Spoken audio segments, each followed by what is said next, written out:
Live. Everywhere. On netrootsradio.com.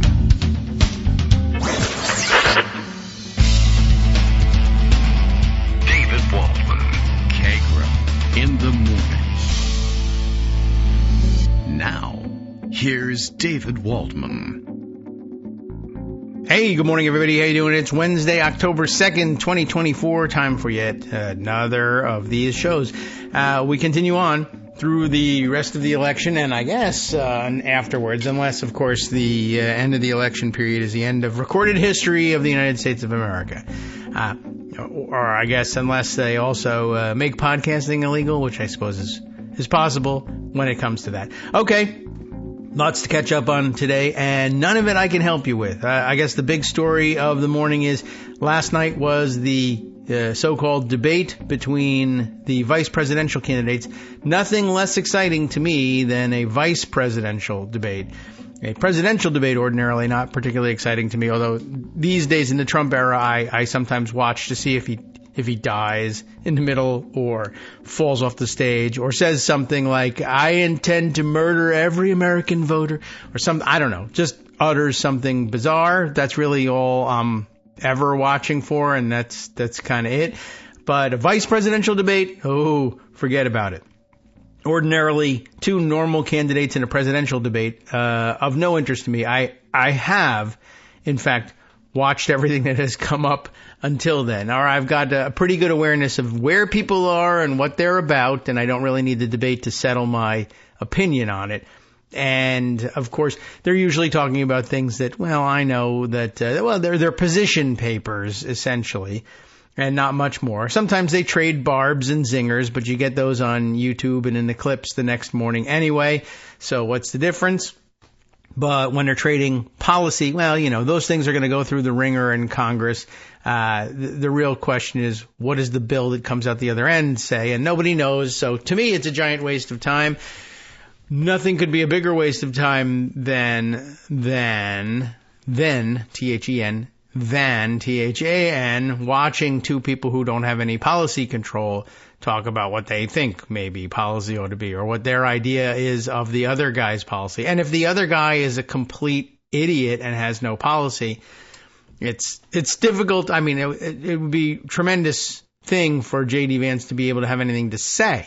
You know, but he's a liar. He dances and sings and tap dances his way through life and raises money from billionaires. And so I think everybody was kind of expecting that he'd just sort of tap dance his way through this too, and he did. CBS, I guess, announced ahead of time, we won't be doing any fact-checking, but that ended up producing what appears to me, from not having watched anything, but watching the reactions, to have been the line of the night, the big standout moment of the night, the thing for which most people, if they care to remember this debate, will remember it.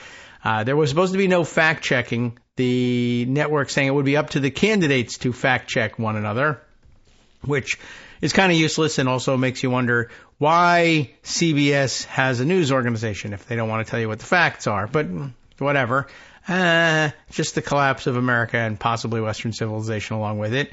But in one exchange, the only one I've really seen anything about, certainly the only one that's been subjected to meme treatment so far, was, I guess J.D. Vance must have been doing his shtick about his constituents that he hates so much, Haitian Americans, who are, of course, here on protected legal status, but whom he has declared his interest in calling illegal nonetheless. We've already been through this. He has said, I will continue to lie about them all the way through the election and beyond. I'm going to say they're illegal because legal status doesn't mean anything to me. The germ of explanation in there is, well, I think that it was illegal for the current administration to have declared them legal, so I'm going to say it's illegal and, you know, continue to attack them. But at some point, the moderator said, just to be clear, the Haitian immigrants in Springfield are here on legal status. They're here legally. And his response to that apparently was, I thought the rules said that that you guys weren't going to do any fact checking, which apparently was pretty damning. Although damning came up as well in Vance being asked whether or not he would accept the results of the 2024 election if they lost, and he gave the non-answer that Trump usually gives. I'm not certain how he phrased it, but apparently that was the comeback this time from Walz, saying that's a damning non-answer. And that's the debate. There you go. I think that's what most people say they took away from it. People who actually watched it will, of course, they'll be showing off with their knowledge of what happened because they were there and witnessed an important event. But all right, well, I think we can tolerate some of that. In fact, that's the design of the program. Greg Dworkin is here. He watched. I think he watched. I would be surprised if he didn't. Greg, surprise me. Did you not watch?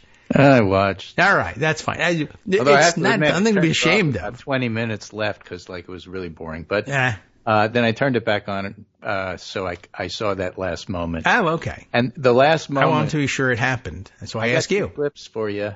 Okay. Oh, all right. I can start working on those. Right at the tippy top. All right. Let's see. Button. That's how they appear on Skype. Yeah. Okay. They're from Twitter, so they have a big X. Yeah. Not true is the big X. Okay.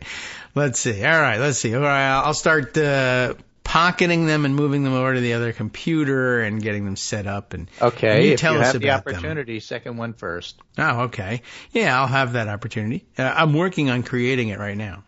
These are both undecided voters. Oh, goodness. One is... why am I doing this? Because everybody wants to know what Ken Bone thinks. Yeah, you know what? Ken Bone was like a gem compared to these undecided voters we kept getting. Okay, so the second one first. The voter saying, okay, from ASIN. Yeah. Is that the second one? That was yeah. Okay, because then I put them in reverse chronological order. Now they're first. Good. And how could that be first? You said it was second. All right. All right. We're so close to having this ready, but we'll have to pause it. We had this whole debate. We did. And people saw it. And what was so interesting to me wasn't the debate, but the reaction. You and I have talked, we're so old that we have talked multiple times about presidential debates or vice presidential debates wherein the pundits say one thing, the Insta polls come in showing that the pundits are completely wrong. Sure. To the point where there was even a stretch that they stopped doing Insta polls because the pundits were so embarrassed. Remember that? Yes, but they have been coming back. All right, I think I'm ready to play this one. You want me to? So the point is, do more setup? Yes, please. The pundits, and I was watching Morning Joe this morning, and this was a perfect example of this. Joe has the best political instincts of the bunch. At least Jordan was saying, Walz was disappointing. He didn't say what I wanted him to say. And, I'm thinking to myself, pundits who show up on TV to comment on stuff are academics and wordsmiths. And basically what they're telling the public is, if I were there, I would have said this. It's hard to resist that. It is, but that's how what they I all would do. watch. Yeah. And Joe and Charlie Sykes were much better. Joe used to do this for a living, and to a certain extent, Charlie Sykes had talk radio where he has to let people talk and not just him. Right. So, not like this show. So Joe says, I don't know if our reactions really have people reacted. And Charlie Sykes said, look, this isn't figure skating. You don't do this on points, right? You decide based on a variety of things. And what J.D. Vance said at the very end is everything. And that's what's going to matter. And it turns out that on social media, that is 98% of what people are talking about today. All right. That Walz, however he did for the entirety of the debate, at the end said, wait a minute, do you or do you not acknowledge that Trump lost the 2020 election? And Vance answered with something along the lines of, and this is not the clip, Vance answered something along the lines of, well, how do you feel about Kamala Harris trying to censor what people thought? And Walz said, that is a damning non-answer. Yeah. And in fact, that's why Mike Pence is not on the stage right now. It was perfect. All he needed to say, that's what everybody is seeing on social media today, which the pundits don't understand. They're still grading the debate based on what Walz said about Tiananmen Square. If anybody knows where the hell Tiananmen Square is or what it is, That's like an Al Gore answer, you know. Yeah. So mention some bizarre, obscure policy that nobody ever heard of, and somehow or other that's supposed to win the debate. Maybe it does for the academics, but not for normal people. Okay. So the clips are normal people. All right. Well, unfortunately, that's true. Yeah, okay. I think so. So, all right. So Asen's post is first to go. We'll fiddle with the volume if necessary. We'll roll it. Debate. And actually, I want to start with overall impressions, guys, because all 7 of you came in undecided. 1 of you said they've made up their mind. Ryan, who are you going to vote for, and what kind of solidified that opinion? Well, I'm going to be voting for Kamala Harris. You know, one of the stark sort of aspects of that debate that really stuck with me was when they were talking about January 6th and how Mike Pence certified the election, and they were wondering if J.D. Vance would certify the election should Trump lose. And, you know, J.D. Vance didn't really give us a definitive answer, and I'm disappointed in that fact. And I don't think that I can trust someone, you know, with my vote if they're not going to respect it. I think that sounds like that guy was actually right. And two of the 7 people said they've decided for Harris. Now, if J.D. Vance loses, he's not certifying nothing. Well, that's true. Beside the point. Right. Technical issue that the pundits would jump on and say, okay, that you're disqualified. Particular undecided voter is unqualified to be president. Yes. You said magazine. Yeah. Right. Clip. Right. Next clip. Oh gosh, I got that wrong. Okay. Next clip. All right. Let's see. I won't read the comment on it. But a little bit visual, so I'll have to describe it afterwards. Okay. Let's roll it. If you were going to say much louder, I'm going to reduce the volume on this guy a little bit here, and roll from here. These are Pennsylvania. Won tonight. I would say that Tim Walz won. I wonder, would everybody say that Walz won this debate? A show of hands. 5 out of 6. No pressure. Okay. Oh, and a half. Not sure, Claire. Claire's not sure. If you were That's it. That's the whole thing. Claire's not sure. Claire's not sure. Can I help you? Claire needs some work. But 5 out of 6 said Walz. Okay. So here's what happens. They have this debate. Yeah. It's boring. It is. They are congenial. And so the partisans are really unhappy, especially with Walz, because they want Walz to punch Vance in the mouth for being a slimy lizard. Yeah, you know, that would have been good. It would have been, but that didn't happen. Okay, that's all right. I can accept that. The pundits are unhappy nice because Walz wasn't as articulate as they would have been had they been in the situation having had overnight to write what they would have said. Yes, I would have been erudite. And regular people, who are the most important group, and who Walz played to, thought he was fine. Yeah, great. I even saw pundits I like saying, well, I mean, Vance won the debate, but that's only because he lied his ass off. But that's not how people saw it. Good. So this is Ian Sams, who's a spokesperson for Harris, who writes key data after VP debate. CNN poll, more in touch with people like you, Walz plus 13. Walz grew his net favorability 4 points more than Vance, who also grew his favorability. 2 undecided Michigan voters said Vance's J6 answer lost their vote. 5 of 6 undecided PA voters said Walz won. The overall impression from CNN, CBS, and Politico polling is that it was a tie. So no, Vance did not win on points. All those pundits you heard say that were just flat out wrong. Okay, great. In the write-up by Politico, hallelujah, and I'll read it to you, Democrats overwhelmingly sided with Walz. Republicans picked Vance as the winner. Duh. I'll add the duh. Okay. But Walz had a commanding advantage with independents, 58 to 42. That's what mattered. That's all right. And you remember who independents are. Embarrassed Republicans. Is that still true? Yeah, pretty much. Okay. So, the first comment after that, Walz knockout blow, when Mike Pence made the decision to certify the election, that's the reason Mike Pence isn't up on the stage. That's it. That's what people are going to know. That's what they're going to hear. Remember, there's the debate. Then there's the 3 days of post-debate discussion. And Walz tied the debate. Like the filibuster. Won on substance. Vance won on points. Walz is going to win the discussion about the post-debate spin. And none of it will matter. Cool. Another CBS poll said that 91% of Walz people aren't affected by how they're going to vote, and 86% of Vance people said that. But if you ask the Trump voters, 14% of them said this debate might make them reconsider. 8% of Harris voters said that. Mm-hmm. So that being the case, you'd have to say, on the whole, it's a net win for Walz in a situation that doesn't matter. This is certainly not his strong point. Vance's debate skills are a strong point for him. And the thing that I don't think enough commenters are talking about is that what Vance did and what Walz was assigned to do is attack the principles, not each other. And so Midwestern people loved it because it was Midwestern nice. But what Vance was also doing, which Walz was not doing, which I know Trump noticed, and more people should notice, is Vance was trying to position himself for 2028, which I think he did a pretty good job of. Walz wasn't trying to do that. He doesn't care. That's not what he... all right. You know, so you could see the difference there. And what they didn't do, what Vance didn't do a lot of is defend Trump.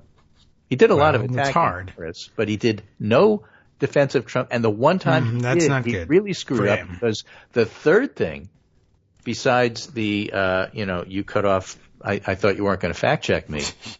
The third thing that shows up on social media the next morning is Donald Trump saved Obamacare. Oh, yeah, right. That's the big new lie. It is a big new lie, and that's not going to go anywhere, and it's not going to help him. But, it just gives you – once people said that, once people saw him say that, I should say, I have this reaction for Ease, YS, video game name. Oh, okay. On Twitter. Quote, Vance looks like the guy you casually keep your hand over your drink while he tries to impress you about crypto at the bar. As she walked out. There were a lot of. I did see a lot of memes of, screen caps of Vance just either looking at the camera or just generally looking weird, creepy, and untrustworthy. Yes. Yeah. Well, because that's what he looks like, and I still am not clear whether he's just got strange eyelashes or is wearing eyeliner. Is he? Eyeliner. Yeah. Why? And I don't know the eyeliner companies. I'm sorry, it's not my thing. But one of the commenters on Twitter said, I'm trying to focus on the substance of the debate, but I keep thinking, how many points is he winning from this eyeliner company? Maybe. So he could use it for gifts. It's odd how much makeup there is on that anti-drag side, I gotta say. I mean, it's not drag, it just is. It's just a weird thing. But, so's Nude Africa. What are you going to do? Jack Jenkins, who is a religion reporter, said, this healthcare exchange is a fascinating thing from a 10,000-foot view because Vance clearly excels in a debate format, arguably much more than he does in campaigning. Like Ted Cruz. Or interacting with humans. Yeah, exactly. But he's being forced to defend Trump's unpopular record, attacking a politically popular policy, which is the Affordable Care Act. And, how do you do it? You lie. I guess that's the only way. We were going to save it. Oh, right. Boy. Well, so, that's basically what happens. So, favorable opinion of candidates from the CBS News poll, Tim Walz before the debate, 52. Now he's at 60. Okay. Remember all of those, he's doing so badly, we've exposed him and stolen valor, and now he's going to have to drop out, and Shapiro will take his place at the convention. Remember all this? Yeah. 60% popularity after the debate. That's unheard of in American politics. Right. Vance went from 40 to 49. The debate you lost, supposedly. Yeah. Okay. Well, good. That's all I can say. Thank God. Here I am just so unhappy about having to deal with the undecided voter panels. And yet, it sounds like this time around, most of the undecided voters, I don't know, they must have put away the dumb ones and got the smart ones. So the dumb ones remain in print, apparently. And the ones they're putting on TV are better these days. Right. That's good. So I think the important article of the day isn't so much about the debate. It's where the polls stand. There's a new Cook Political poll with Amy Walter commentary, and the Amy Walter commentary is very good. 50-50. But here's the quick political poll response. Full field. Yes. Arizona, Harris +3. Georgia, Trump +1. Michigan, Harris +3. Nevada, Harris +1. North Carolina, Harris +3. I don't know how you poll North Carolina these days. Pennsylvania, Harris +2. Wisconsin, Harris +2. So, not bad. All right, yes. Andy Walter says, but here are the important trends underneath the headline head-to-heads. Okay. The Trump lead on inflation has vanished. It was from +6 to even. +6 isn't all that impressive. Even is even less impressive. Remember, this is a trend with a month to go, with a improving economy. All right. Yeah, that's not a lot either. A month. People are voting. Not a lot of time to pull a surprise. Voters are less pessimistic on the now, economy. So the longshoremen pro-Trump union dock strike may or may not have any impact.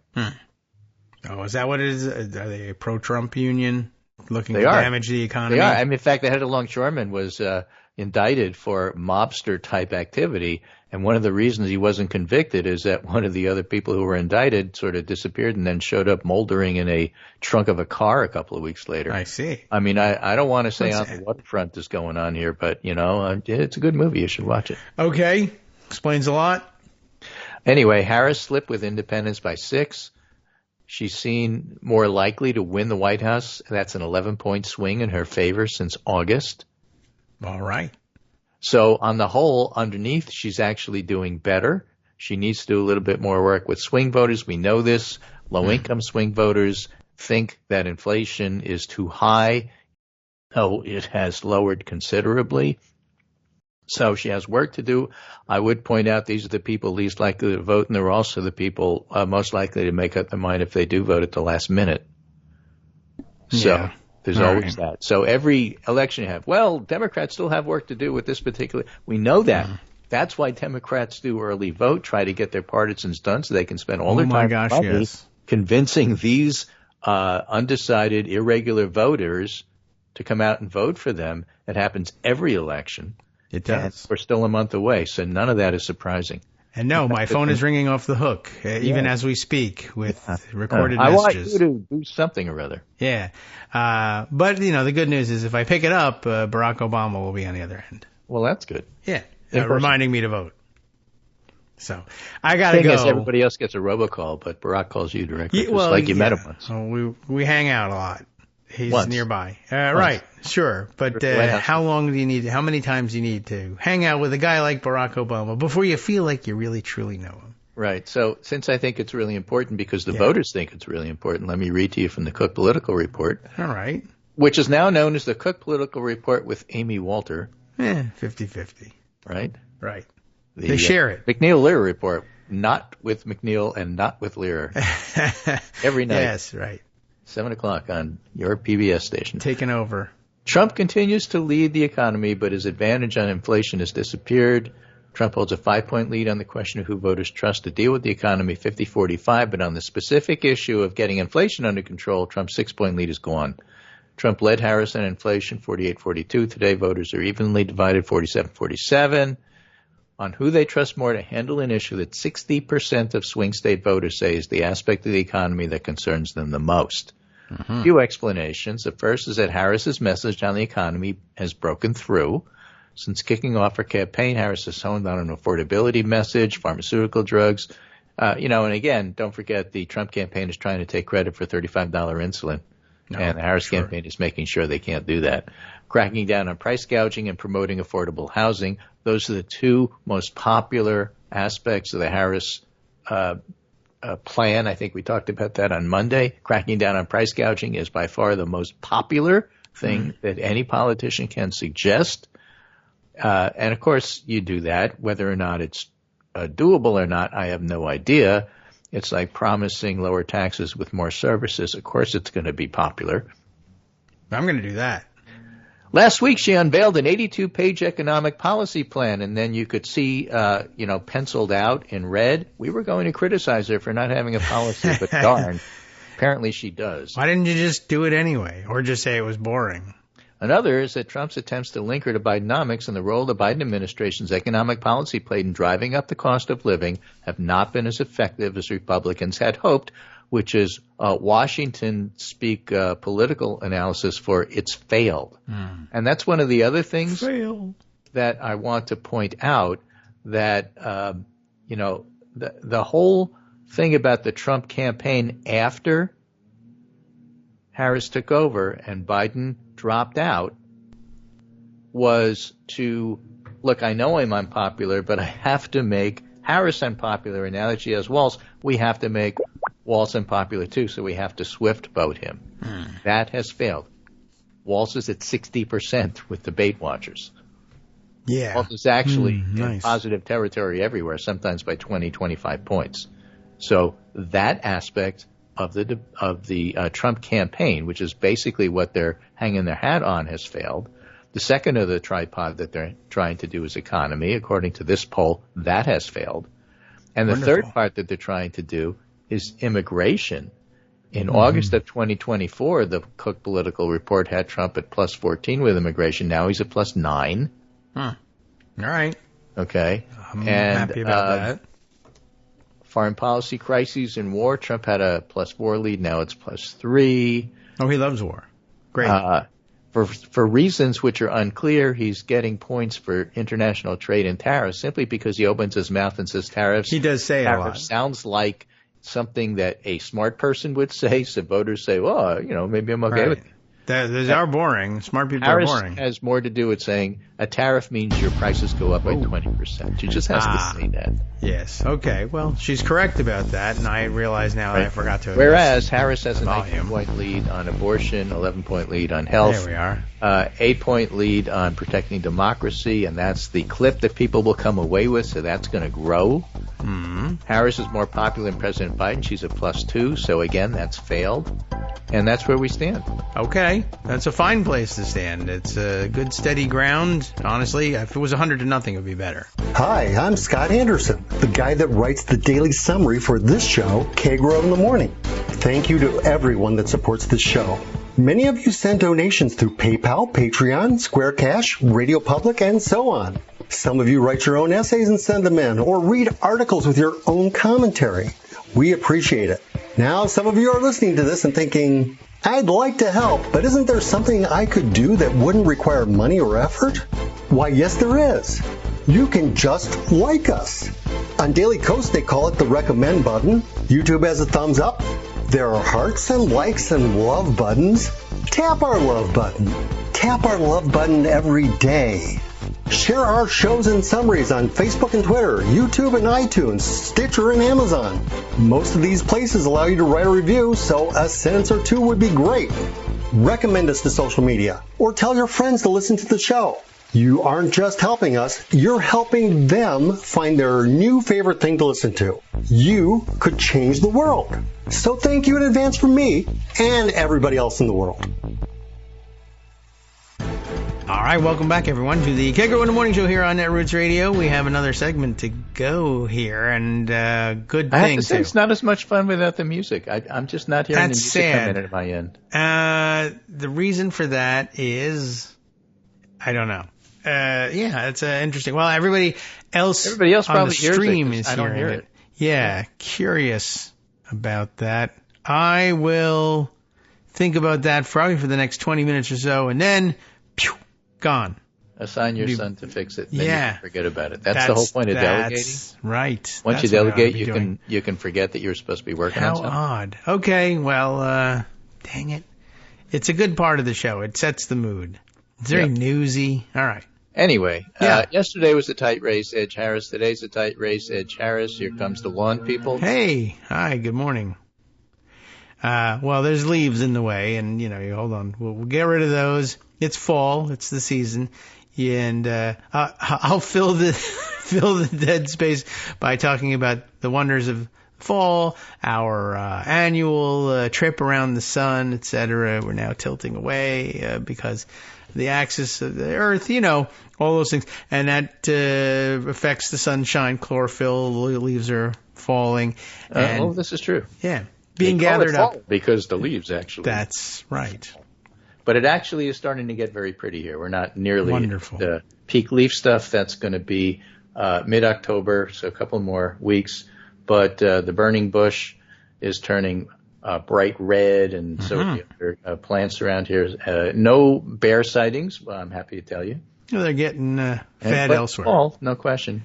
Yeah. All right. So very soon. By the way, it's also election season. Right. Election. Yeah, and that's my the noise on my end is the phone ringing constantly because I'm in the voter files that haven't been to vote early yet, so they're gonna bother me all the time. Yeah. I get it.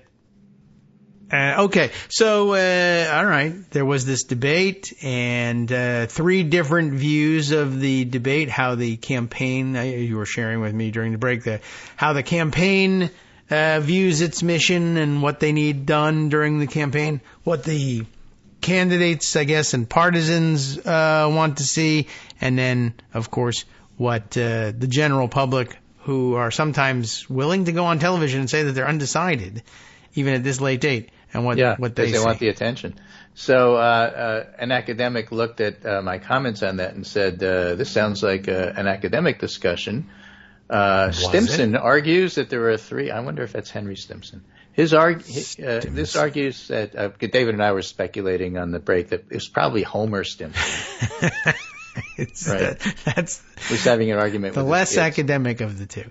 Yeah. But he argues that there were 3 different levels of campaign events: the version seen by the campaign, the version seen by the media, and the version seen by the general public. That's really what fits in here. So if you look at the debate, you were just riffing.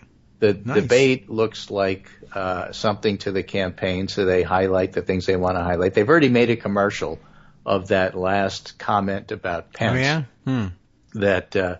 That Walz did, because that's what people are going to see, and that's how they're going to win the post-debate spin.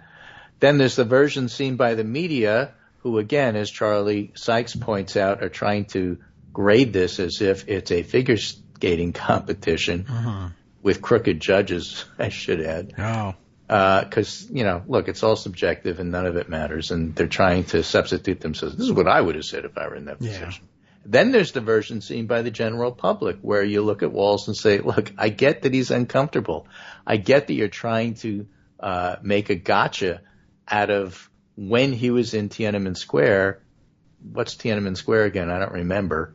I'm the average voter, don't forget. Yeah, right. So you think it was like the highlight of the debate, and I'm thinking, I don't know what you're talking about, but I do remember that Walz said that Mike Pence wasn't on stage, and gosh, that That's really right. made me think. And the Harris campaign is showing a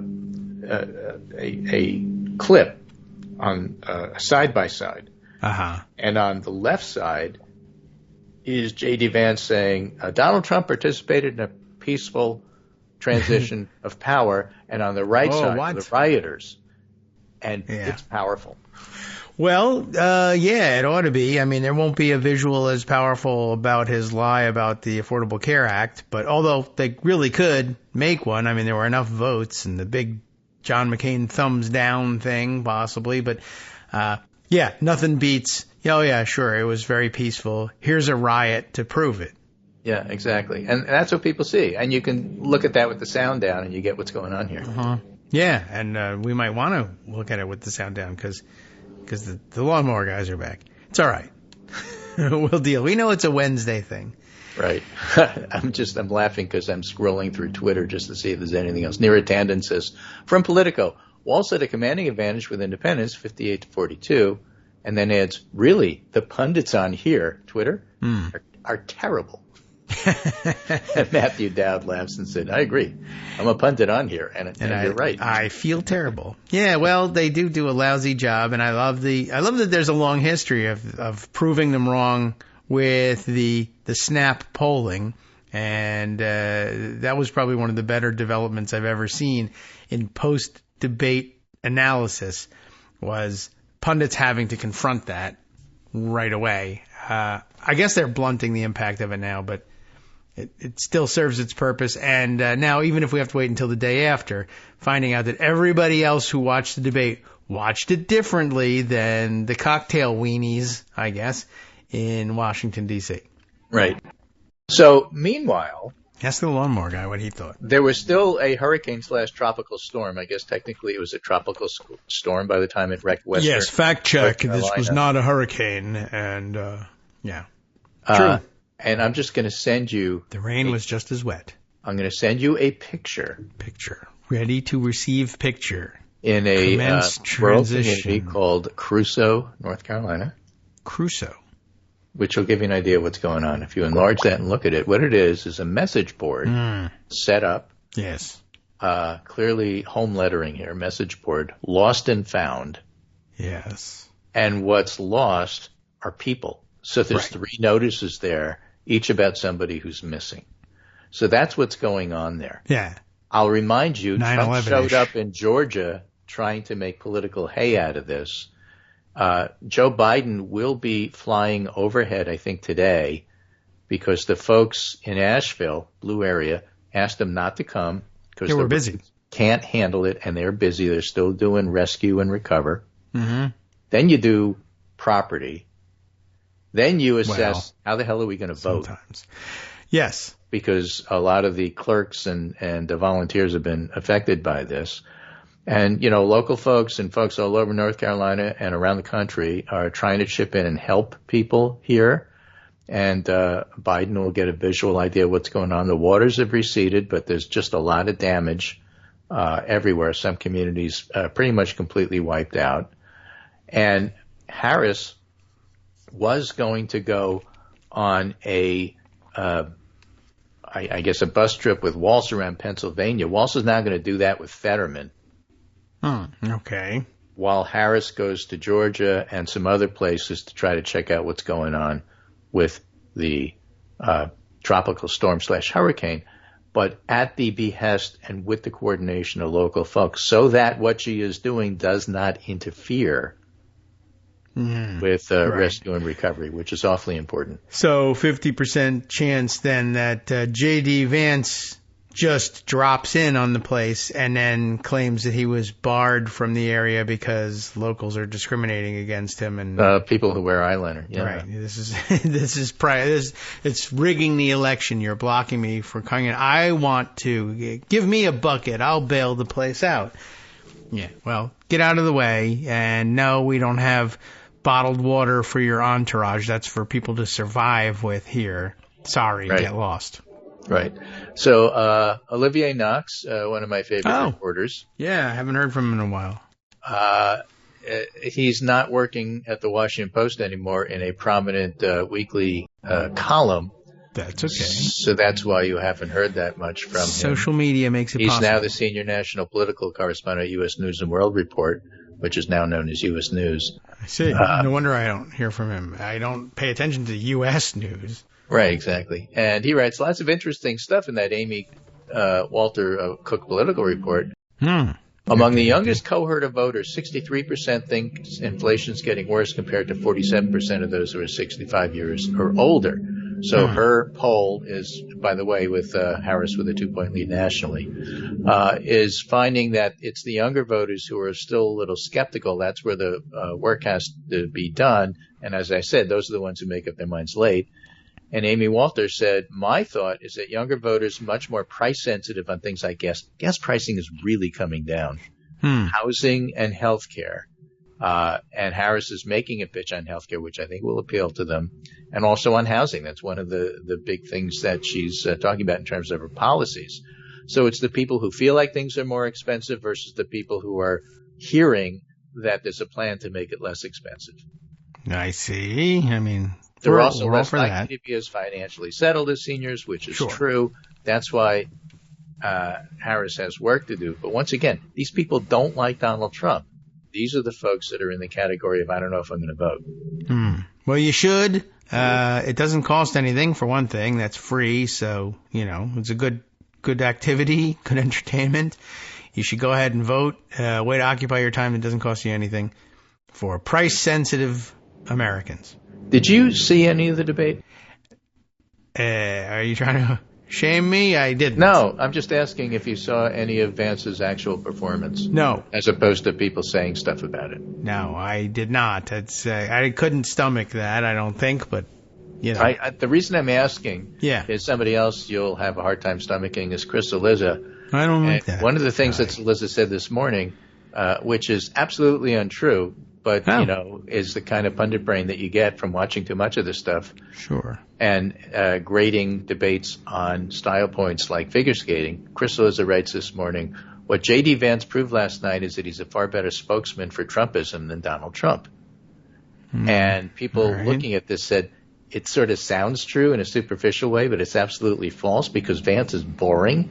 And the thing that Trump brings is showmanship. Boring! Not in the sense that, Trump is entertaining, but you just don't know what he's going to say next, and therefore you tune in because, as you pointed out, he might just decide that he's going to shoot all the voters who didn't vote for him and say so.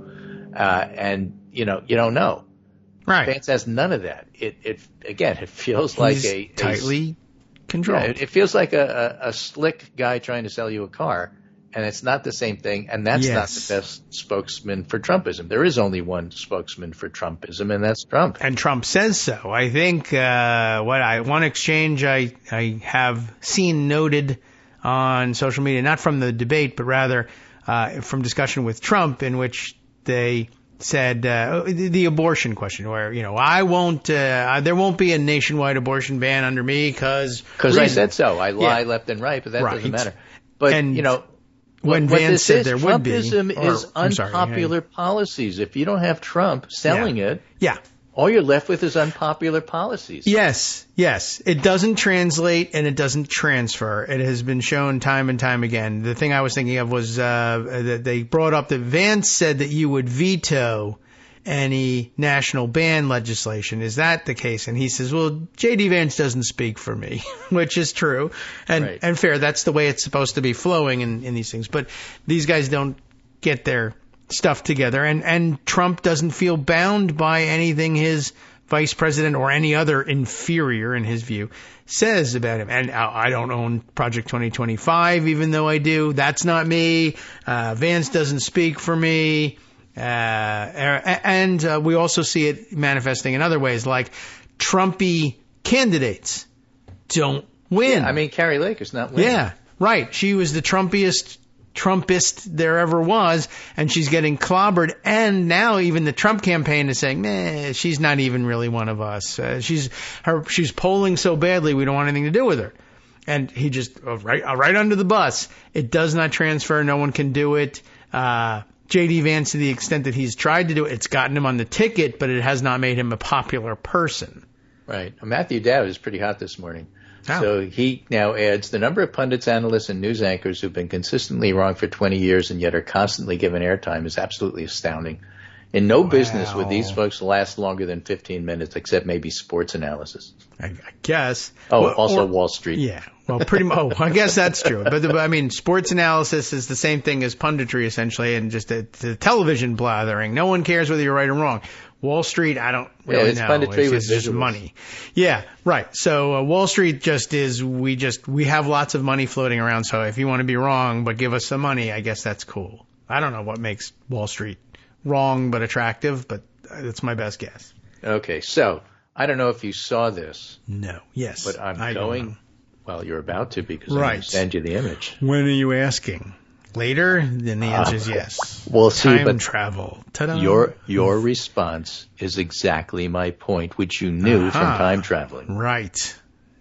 Vance's... you want to read this or me? No, you read Vance's dominant debate performance shows why he's Trump's running mate. This is a headline from New York Times. Yes. 9/25. What? Okay, see, this is Ross Stouthouse column that he put up 20 minutes before the end of the debate. Yeah, which is already too soon. The end of the debate determined the debate. Right, yes. Right, this is, for those of you old enough to remember, it's a write-up of the Jets-Oakland Raiders Heidi Bowl before the end of the game. When the Jets were dominating and then lost the game in the last 2 minutes. I should be clear, I guess, for those of you who haven't seen it, and I imagine many of you have because this has got to be making the rounds. I said 9/25. This is datelined October 1st. Like Greg said, they published this while the debate's still going on. Vance's dominant debate performance shows why he's Trump's running mate. The URL for the post however, is NewYorkTimes.com/2024, that's the year, /09, that's September, /25, that's September 25th, /opinion. A week before the debate, right? So wow. Mark Elliott writes, hey, New York Times opinion, why would you publish a Ross Douthat column written a week before the debate was even finished, and therefore didn't mention that Vance wouldn't accept the results of the 2020 election? Although, honestly, you could have included that in your write-up because you knew that was going to be the case. Right. But and then like Jennifer that? Schultz, who herself is a news reporter, writes, reader, this is journalism malpractice, pure and simple. Pre-writing a piece about a future live event is wrong. You can only do that with an obit. Yeah. Posting that story 20 minutes before the debate ends and missing the most important moment is wrong. Mm-hmm. This piece was not a live blog, as it happens. Come on. That's pretty astounding, really. It really is. And so, I read the headline and said, wait a minute, did he actually see the debate? It turns out, actually, no, he didn't. Well, neither did I. Well, yeah, you could have written a column. Oh, but I didn't. Walz dominated. That's because, right. you didn't see it. But you have more integrity than he does, so you didn't. Right. Also, yeah, boring and didn't want to do it. That is really something just all by itself. I mean, even if he had said Vance lost the debate in the last minute, I mean, I don't know why he would have made that prediction, but even if he had correctly done that, you can't do that on 9/25. What are you doing? Why is this? I mean, I wonder what his excuse was for doing it. What was he so busy with Tuesday night that he couldn't do his work? And how much are they paying him? Because I will do that for half. I will also not do my work. Right. Huh. Well, that's pretty low. But okay. Yep, pretty much. And why is he? It doesn't show why he's Trump's running mate either, by the way. The reason he's Trump's running mate is Don Jr. thinks he's really cool at doing online memeing stuff. And Peter Thiel promised a lot of money. Yeah. So that's it. I guess this is, we're still trying to unravel why J.D. Vance is really the running mate. What it doesn't answer is, of course, like you said, that last minute thing. The real reason he's Trump's running mate is the guy who was supposed to be Trump's running mate is on the death list. Right. So the best summary, I think, is an op-ed writer named Maury Litwack, who writes for the New York Daily News. Oh. All right. And finished with this. I had a terrible dream that the vice presidential debate occurred and people actually thought it would impact the outcome of the election. Well, I didn't actually see anybody fooling themselves into believing that. No, but look, they got words to write. Right, and those are some of them. And some of the words they have to write are things like, well, here's my opinion of how I didn't really ask you for your opinion of the debate. Well, that's true.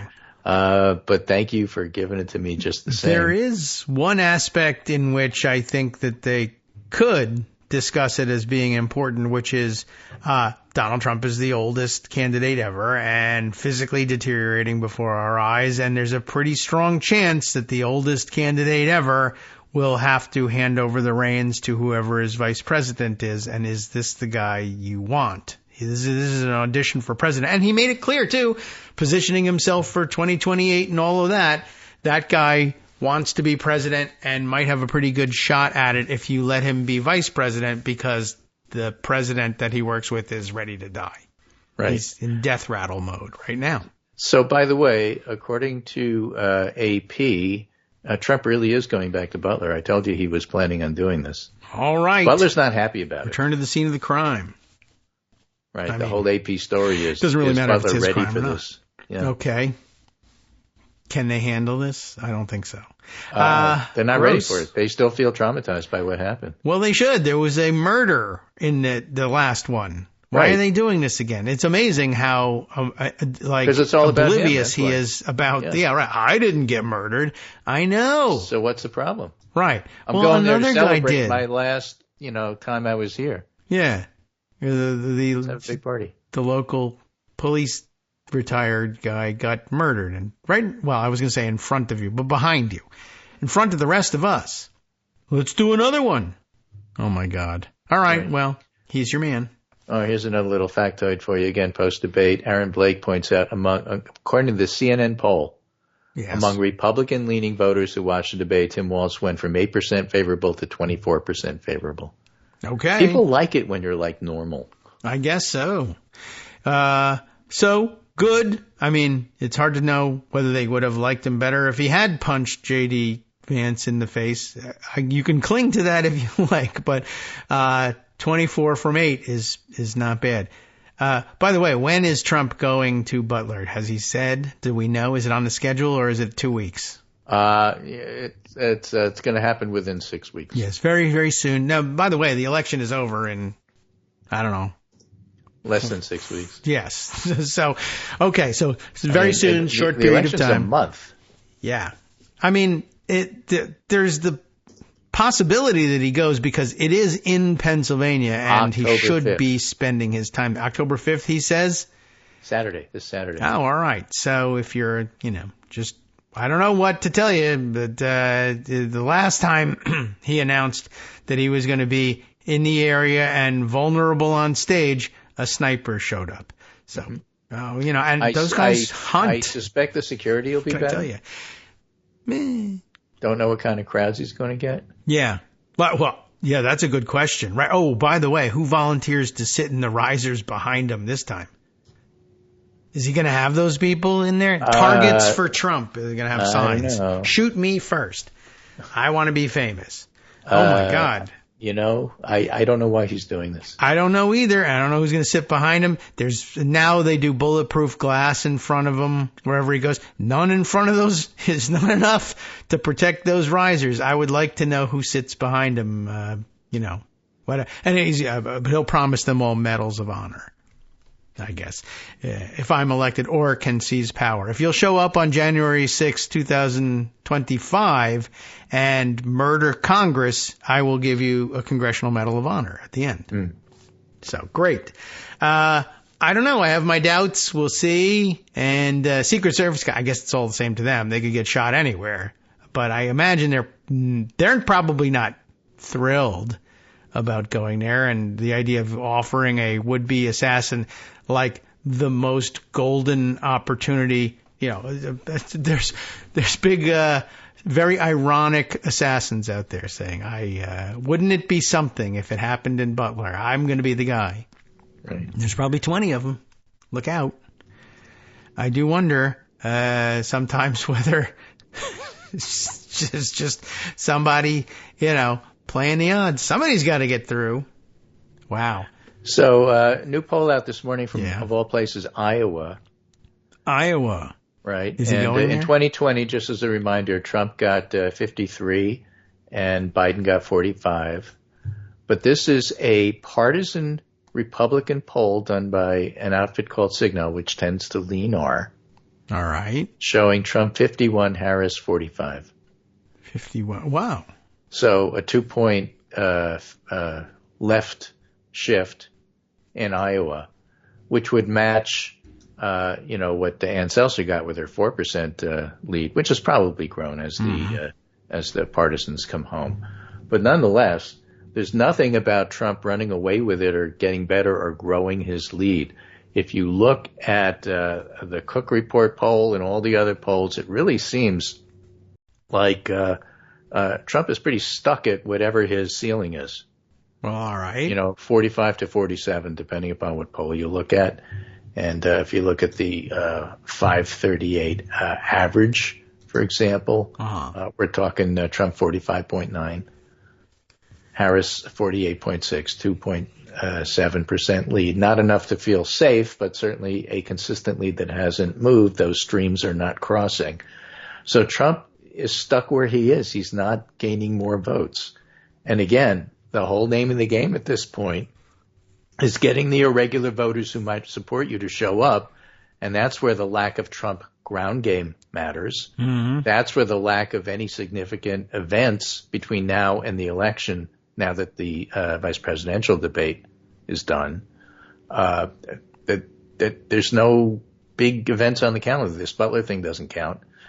Unless, No, we're not even going to it. This Butler thing doesn't count.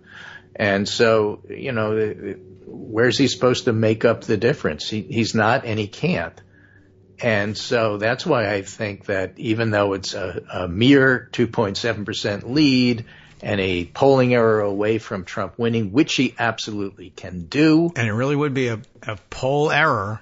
I mean, it would be an error made at the polls. Yeah. If you were to win. It would be a voting error. Yes. But if you make it in the other direction and give her 2 points for a polling error and then give her another 2 points for ground game, and you have a landslide. So, it's going to be unsettled until then, but my gut tells me she's going to win, and what I don't know is the amount, big or small. I don't know that. Can Trump win? Absolutely. Big. Is this confident enough to say, well, he has no chance? No, he's got a 50% chance. Amy Walter. Actually, if you want to technically put number bounds on it, it's a magazine, not a clip, but he's got a 45% chance of winning. Yeah. He's the chances are about 45-45 that he wins. 47-45. Yeah. It's actually 55 Harris, 45 Trump, and that's where it stands at the moment. Okay. And we hope in the end it is 45 Trump, 47th President of the United States, Kamala Harris. Yeah. So, good. And wouldn't that be something if it came out that way? Well, 47, it's destiny. The QAnon people will believe it. Oh my God, they're, with them in numerology. They see signs and everything. All right. Well, good. I think this is good justification for not watching the debate. But I do feel informed. Now you know what happened. Yeah, that's right. And good. So I'm cool with all of that. We fit it in the allotted time. Tomorrow I will be gone. We won't be able to discuss it. But if something fantastic happens and you feel compelled and you want to do Friday, I'll be on live for Friday.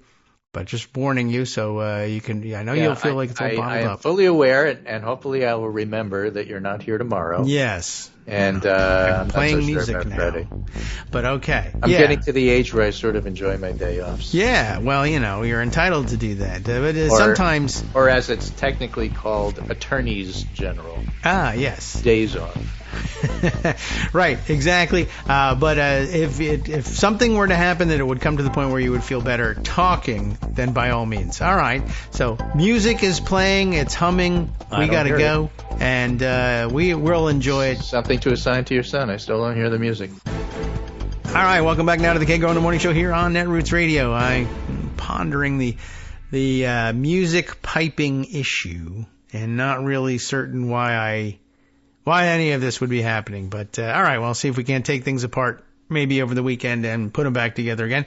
All right, there's so much to be concentrating on. By the way, I did see something today that raised another issue. I think that the Heritage Foundation knows that they're losing the election. By the way, note from Greg. Let's see, does this help us diagnosing? I hear the music on the stream, but not in my headphones.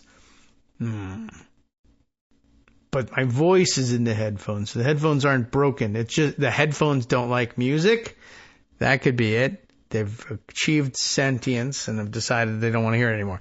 I don't know. Has to do, I'm sure, with the outbound Skype audio. And I don't know if I can fix that. Maybe it was a new upgrade. They said no music is allowed to be played over Skype and something. Not really. I mean, could you hear the other sound effects? I wonder. Probably not, because they are coming out from the same source. But it would be really weird if there were other sound effects you could hear. Anyway, we'll have to test that. That'll be something. It occurs to me, of course, if he can't hear anything that's coming out of the soundboard, then, he doesn't know if I'm playing the other sound effects or not. Right. Wait. Boring. You did hear that, didn't you? I wasn't saying that about you. Boring. But I was talking about I always wonder about whether or not. But he did hear that. So the music isn't coming through. And I wonder if I will be able to figure that out. And I think no. I think probably not. That's the strangest thing. Music not going through. So it's an intellectual property problem. But that's royalty-free music, in case, I don't think that has anything to do with it. But, okay. Well, anyway, as long as we're talking about Greg, he's just passed on this note from Steve Bannon via Twitter saying that the VP debate was obviously a major event, but Trump yesterday downplayed the importance of U.S. troops sustaining brain injuries during an Iranian missile attack in 2020, and that seems like a pretty big deal. It does, yeah. I did see in passing that, was this him saying that, I thought he said this before, so he's repeating himself on this, but, I recall that there were missile attacks, that injured American personnel, and rather than, own up to the fact that this had happened on his watch, he said, well, big deal, they had a headache. Traumatic brain injuries. It's an again thing. So I thought he did that, and maybe he's just repeating himself. No one told him that was monumentally stupid and disrespectful to the troops in a way that made him remember it. So he went back to it. Trump downplays importance of troops with brain injuries again, says Steve Bannon, just today, after an Iranian missile attack injured U.S. troops in 2020 when he was president. Trump downplayed their brain injuries as headaches. Nearly 4 years later, he did it again. Should not surprise anyone. Tensions in the Middle East, of course, prompting the story, reached a new level when Iran targeted Israel with a ballistic missile attack. How do you like that pronunciation? Missile. Asked about the developments, Donald Trump thought largely about himself. What a surprise. The former president not only claimed that the violence, quote, would never have happened, where he's still in office, a baseless assertion to be sure, given that, a missile attack on his head happened in Butler, Pennsylvania not that long ago, and he's going back, but sure, whatever. The Republican then added there were no similar events during his White House term. Right? No Iranian missile attacks while I was president. That, of course, was problematic in important ways. After all, many of us still remember the fact that Iran was responsible for a January 2020 missile attack that targeted U.S. forces stationed in Iraq in response to a drone attack that killed Iranian General Qasem Soleimani. And, of course, as we were reading just the other day, or just the other day being, yesterday, Iran still allegedly targeting Donald Trump for assassination in response to the U.S. drone attack that killed Qasem Soleimani. And, of course, he wants to, deny that. And I would, too. Why would I be walking around saying, yeah, Iranians want to kill me. It's great. I love talking about it. But you heard that story yesterday. The attack, though, the one we're concentrating on now, was one that injured several dozen American service members, many of whom were diagnosed with traumatic brain injuries. The Pentagon ultimately approved Purple Hearts for 39 U.S. soldiers wounded in the attack, but of course he wanted to just give them Purple Heart Band-Aids, because that's the way he and so many Republicans are, in fact, about the military. That's just a basic fact that's true about him. And by the way, I guess he would downplay traumatic brain injury because he's like, I'm running for president and I have a traumatic brain injury and no one's stopping me. So maybe that's what's driving it. Trump, the then president, dismissed the importance of the injuries to his own country's troops, which is astonishing. And of course, had the shoe been on the other foot, Republicans would have said impeachable. He called them little more than headaches, prompting the veterans of foreign wars to ask the Republican to apologize for minimizing the service members' injuries. Trump ignored the request. Nearly 4 years later, he did it again. The Washington Post reported former President Donald Trump once again downplayed the traumatic brain injuries suffered by American soldiers in an Iranian missile strike at an airbase in Iraq in 2020, describing them as a headache in response to a question at a campaign event in Milwaukee on Tuesday. As difficult as this was to believe, 5 weeks before Election Day, the Republican Party's presidential nominee downplayed the importance of American troops who had traumatic brain injuries in response to an Iranian missile attack. Trump did this out loud, on camera, on purpose, and on the record. And it's here. He's in the face paint and everything, and he's got the new wackadoodle hairstyle that makes him look dumber and older and sicker than ever before. And by the way, I'll play it because it's important that you hear his voice. If this is the same event that I'm thinking of, Trump has got a serious death rattle voice going on as we speak, right now, as a matter of fact. But if we were to, let's see if we can't play this thing and see if his voice is as shaky as I was thinking. I guess I'm going to have to go back to the sound and pump up the volume again, although I'm a little wary. Sometimes these clips are really quite loud. Some of them not so much. But let's see. With Trump and his weak voice, if this is... Yeah, I think this is the same event I'm thinking of. But it's not the same clip I saw on him responding to other things, but let me hear the voice here. Attacks from Iran, but also, do you believe that you should have been tougher on Iran after they had launched? Oh, she's setting him up. Oh my God! So he's already angry. Ballistic missiles in 2020 on U.S. forces in Iraq, leaving more than 100 U.S. soldiers injured. So you see what she's done here is, one, you should have been tougher, and two, she's laid the blame at his feet because he was commander-in-chief at the time, et cetera. Now, it's not always anything that the commander-in-chief can do about, another country attacks your troops, they're going to get hurt. But, of course, he should have been maybe a little bit more respectful about what actually happened to them. But instead, he's worried that the attack makes him look bad, so he has to minimize what happened by saying, nothing, nobody got hurt. It's not really a thing. So, first of all, injured. What does injured mean? Injured means you mean because they had a headache, because the bombs never hit the fort. So just so you understand, there was nobody ever tougher in Iraq. They had no money with me. They would have made any deal with me. I would have had a deal made within 1 week after the election. Attacks from Iran. Well, okay. That's not as clear the voice issue that I was talking about. Although maybe that might be something else I scroll back on and look for. What clip was I thinking of? Oh yeah, here's the one from, an Aaron Rupar capture here. And once again, I have to transfer it over to Pocket and go find it. It is Trump, same event in Milwaukee, complaining about immigration as usual. And this time complaining that it's not that people are coming from Haiti, but that they're coming from Congo, the Congo, which apparently he's not quite sure what that is. And then he combines it with his same complaint about Mexico. They're letting people out of jails, etc. But this one sort of struck me as the death rattle voice. We'll see if we can't put this one together and see. All right, hold on. We got to go over to Blue Sky for this one. And same drill, just trying to unmute it. All right, let's see what we got. Oh, way too loud this time. So let me click, readjust the volume. Okay, think we're good. Let's roll.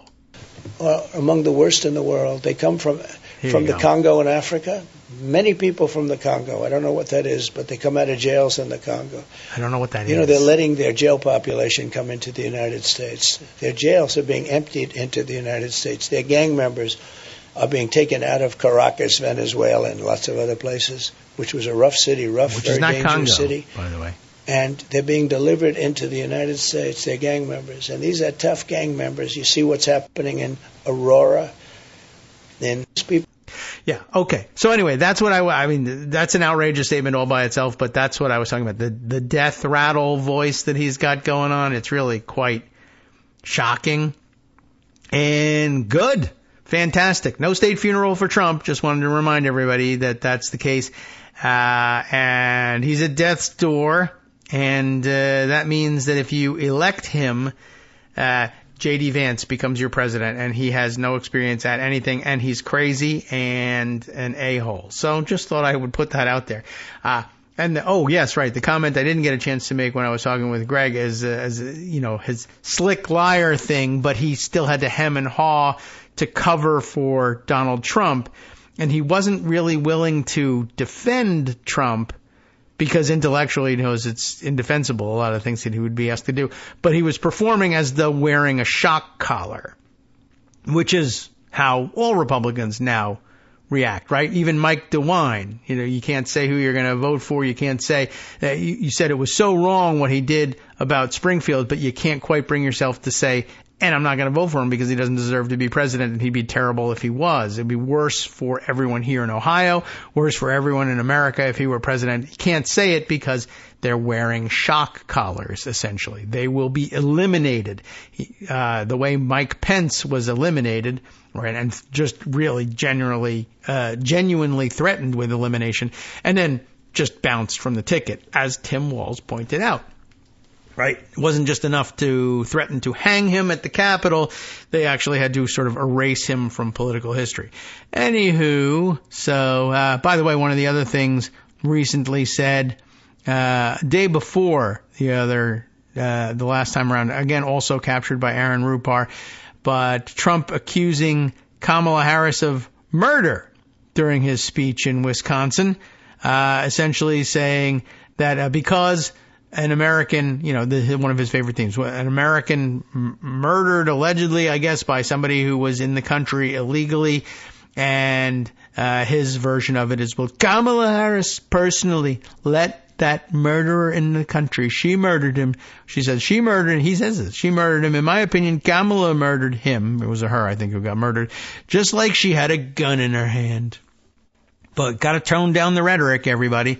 By the way, that was in conjunction with Trump in court in front of Tanya Chutkin, squaring off against special counsel Jack Smith, arguing that there needed to be more redaction to what Jack Smith filed most recently. We can get to that story later on. But more redactions because, of course, you got to be careful about what gets said in public as Trump is out there accusing Kamala Harris personally of murder. Just thought you might find that somewhat interesting. Anyway, where I was going to go next, I mentioned to you that I thought this was a sign that the Heritage Foundation knew that they were losing this election. And I thought I might, if I click it enough times, maybe it'll finally open up, a ProPublica piece in which it is revealed what the Heritage Foundation is up to now. They should be preparing for their big triumph in the transition to the second Trump administration if they were really confident about things. Although, to be fair, this is something that they would probably be doing anyway. But I think this is their plan for what to do if they lose and they still want to have influence over or intimidate people in government. Their headline reads, have government employees mentioned climate change, voting, or gender identity? The Heritage Foundation wants to know. The conservative think tank has filed thousands of public information requests, clogging the pipeline at federal agencies, of course, always a tactic for the right, in an apparent attempt to find employees a potential Trump administration would want to purge. So setting up for a transition if they win, long shot, but if they lose, still trying to create problems and threaten people who are working within the federal government and essentially set them up as Chris Rufo targets. Can we take them out anyway? Can they be Shirley Charades in this in the Harris administration? Can we constantly be attempting to embarrass the Harris administration by pointing to people who said, this person who's a federal government employee said Trump was terrible. So isn't that bias? But of course, Trump should be executed for treason. So, they're kind of right, but we don't say this stuff out loud, et cetera, et cetera. By the way, the other thing we don't say out loud is that his latest crazy pronouncement that the purge that he really wants is not the purge of the federal government, but the purge from the book/movie/ whatever the hell it is, where crime is legal for 24 hours and the police get to do their jobs, as he says, and murder everyone that he hates in a death rampage. Okay, pogroms, Kristallnacht. These things, we mentioned this yesterday. That was his latest, most outrageous statement.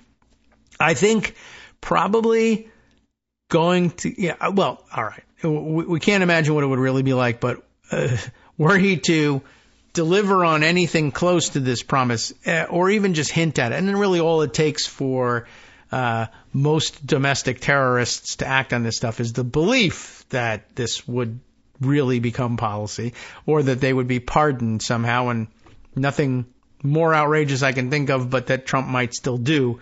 But pardoning someone for these kinds of murders. But this will get, were it to come to fruition or anything close to it, get a lot of cops killed, I would think.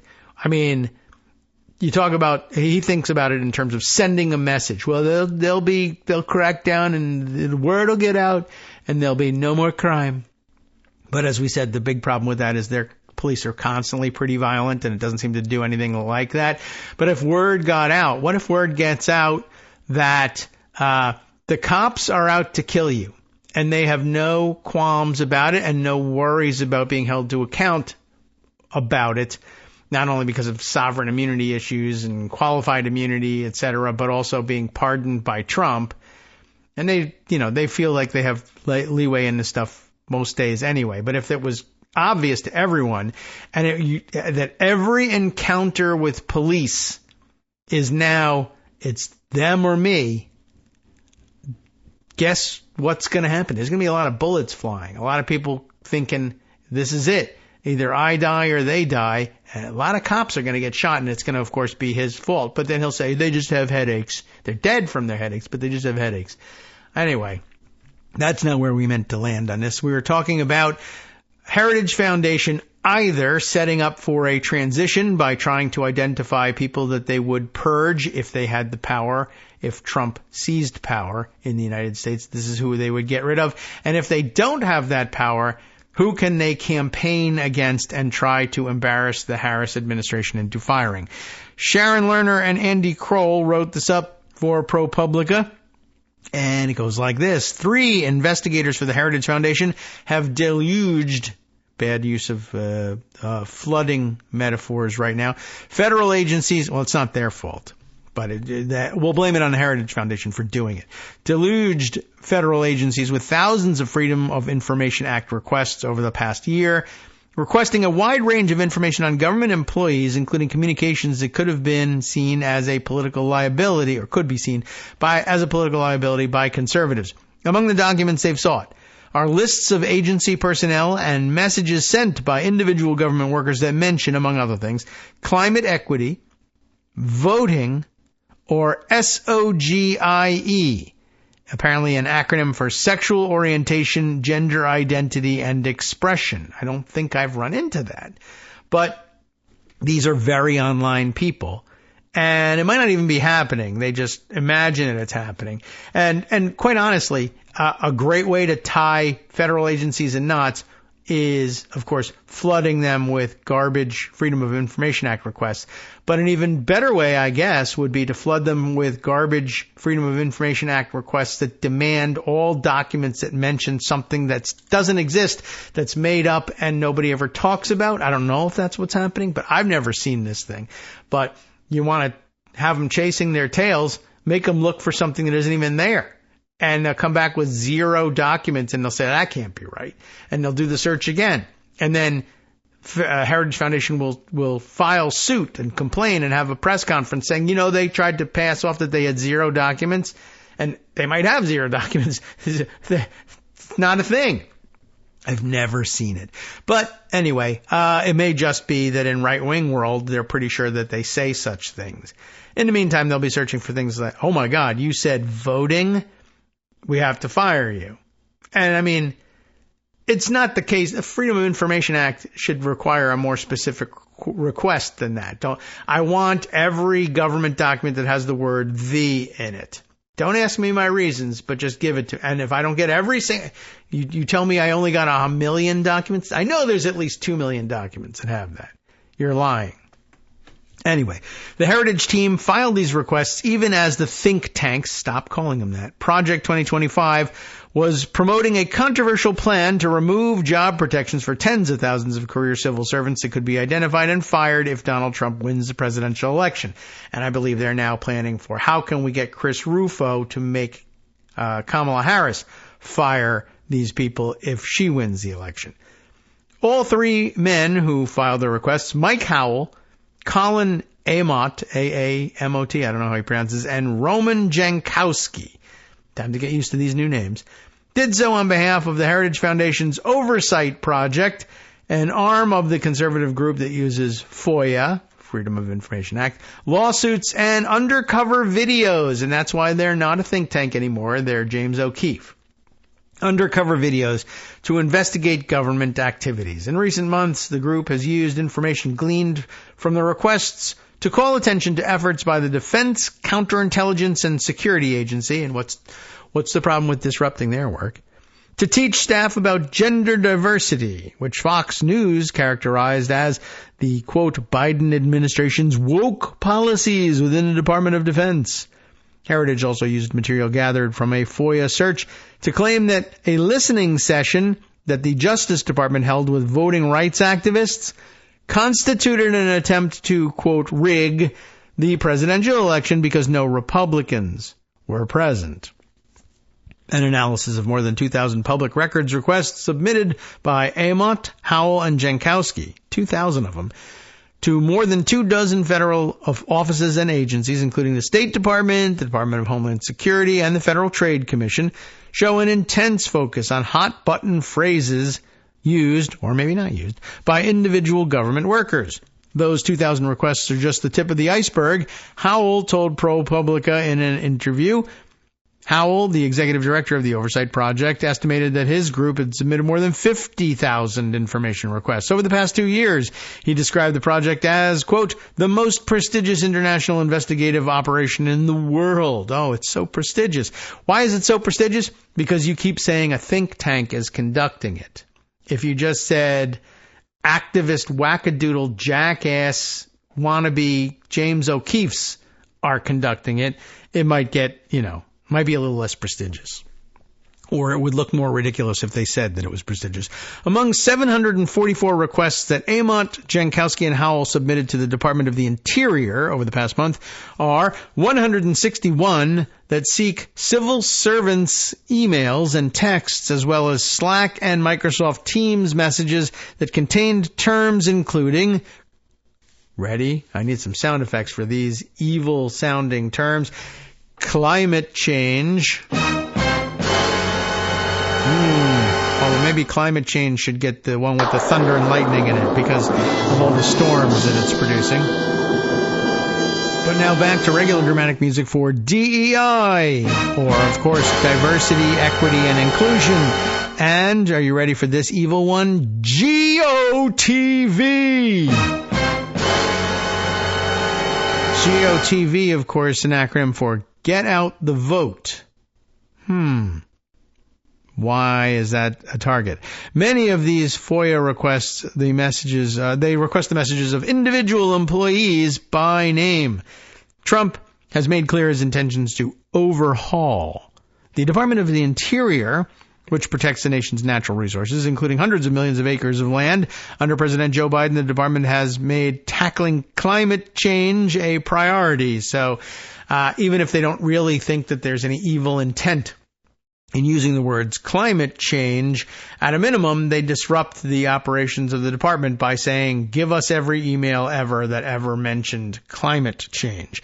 Hundreds of the requests ask for government employees' communications with civil rights and voting rights groups, including the ACLU, the Native American Rights Fund, Rock the Vote, and Fair Count, an organization founded by Democratic politician and voting rights advocate Stacey Abrams. Still other FOIAs sought communications that mention Trump and reduction in force, a term that refers to layoffs. That I actually have heard before. That's an old term. Recent requests, or several requests, including some sent to the Department of Defense, the Department of Homeland Security, and the Office of the Director of National Intelligence, focus on personnel. Some ask for all employees who entered into a position at the agency as a political appointee since January 20th, 2021, the first day of the Biden administration. Others target career employees. Still other FOIAs seek agencies' hierarchy charts. By the way, most of which are in fact already publicly available, and I don't know whether there's a loophole in FOIA where they can say that's already free public information. The hierarchy chart is out there. The people who were in positions as political appointees likewise all announced in press releases as well. And, of course, you can always look at the Plum Book for a whole list of the positions that were filled that way, if you know what that is. And the Heritage Foundation does, of course, know what that is. It does ring some alarm bells as to whether this is part of an effort to either intimidate government employees or ultimately to fire them and replace them with people who are going to be loyal to a leader that they may prefer. Noah Bookbinder, president and CEO of CREW, the Citizens for Responsibility and Ethics in Washington, told ProPublica about these FOIAs. Asked whether the project gathered the records to facilitate the firing of government workers, Howell said, and it's not Thurston Howell, it's the bad Howell, Mike, our work is meant to figure out who the decision makers are. He added that this group isn't focused on simply identifying career employees. It's more about what the bureaucrats are doing, not who the bureaucrats are, he said. Or rather, I should say, he lied. We'll see. Hi, everybody. It's me, David Waldman. Yes, the same guy who interrupts you all the time. Interrupting you one more time just to tell you again, another reminder that your contributions are what keep this show on the air, and Patreon.com, Patreon.com, is still among the easiest ways to make the sustaining subscription donations that keep us afloat. Are you ready for the pep talk about how our Patreon campaign is still going strong and growing? Well, too bad. Yeah, the plain fact is we actually are headed in the wrong direction, and whereas we once had about 175 monthly patrons, we're now actually down below 150. Time to recruit some more. Not exactly the kind of news I wanted to share, but there it is. For those of you in a position to support the show, Patreon.com does make it easy to make those secure, recurring monthly contributions to do so. Patreon.com/KagroX gets you straight to our donation page. We've been through a lot together. The worst of the pandemic, we hope. The worst of the insurrection, we hope. So go ahead and treat yourself. You don't need an excuse. Give yourself the gift of a little something you enjoy in life. Support the show. And of course, if you happen to prefer using PayPal or even the Square Cash app, we're up and running on those options too. So thanks again, everyone, for all your support. We couldn't, or at least shouldn't, do it without you. Hope you'll be on board soon too. Thanks for all your support. All right, welcome back now to the Kagro in the Morning Show here on Netroots Radio. Shall we continue then with the Heritage Foundation's activities as written up by ProPublica? I think it's important to get this on the record. So, yes, they were lying basically about what they were even trying to do here. Our work is just meant to figure out who the decision makers are. That, too, a matter of public record. Basically, Google it. You can have the answers. But nope, they're going to make it into a FOIA request instead. Howell said he was speaking on behalf of himself and the Oversight Project. Amott requested questions in writing, but did not respond further. Jankowski did not reply to a request for comment. With that out of the way, Bookbinder also pointed out that inundating agencies with requests can interfere with the government's ability to function. It's okay to make FOIA requests, said Bookbinder, who acknowledged that CREW has also submitted its share of requests, but if you purposely overwhelm the system, you can cause both slower response to FOIAs and you can gum up other government functions. And I'm sure it is their intent to do just that and then complain about the slow response to FOIAs and say they're hiding something. Why are they delaying? Well, it's because you've filed 50,000 requests. Indeed, a government worker who processes FOIAs for a federal agency told ProPublica that the volume of requests from Heritage interfered with their ability to do their job. Sometimes they come in a rate at 1 a second, said the worker, who asked to remain anonymous because they were not authorized to speak to the press, but also because if you did have your comment attributed to you, Heritage Foundation would start targeting you. Anyway, I mean, that's not said here, but it's obviously part of the issue. The worker now said that they spend 1/3 of their time processing requests from Heritage, just Heritage, including some that seek communications that mention the terms Biden, ooh, can't have that, and mental, or Alzheimer's, or dementia, or defecate or poop. Like, come on, I'm not kidding. It actually says that here.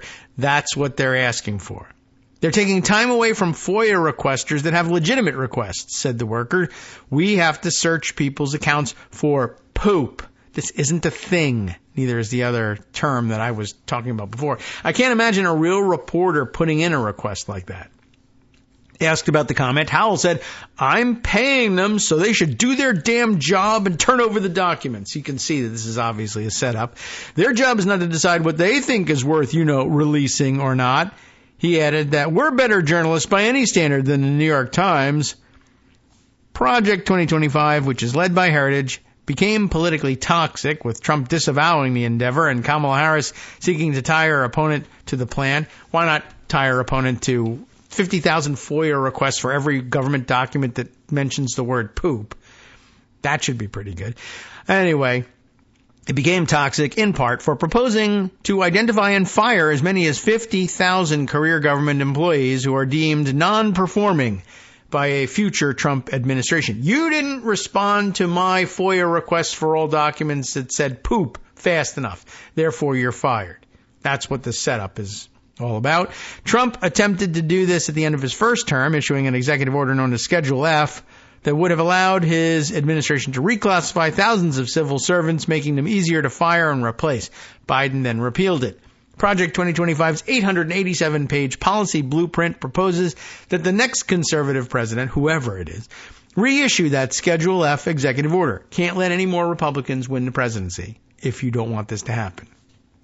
That would mean a future Trump administration, or any Republican administration, would have the ability to replace tens of thousands of career government employees with new staffers of their choosing. To fill those vacancies, as ProPublica has reported, Project 2025 has also recruited, vetted, and trained future government employees for a Republican administration. Any Republican administration. In one training video obtained by ProPublica, a former Trump White House official named Dan Huff says that future government staffers should prepare to enact drastic policy changes if they join the administration. If you're not on board with helping implement a dramatic course correction because you're afraid it'll damage your future employment prospects, which is called the free market, it'll harm you socially. Look, I get it, Huff says.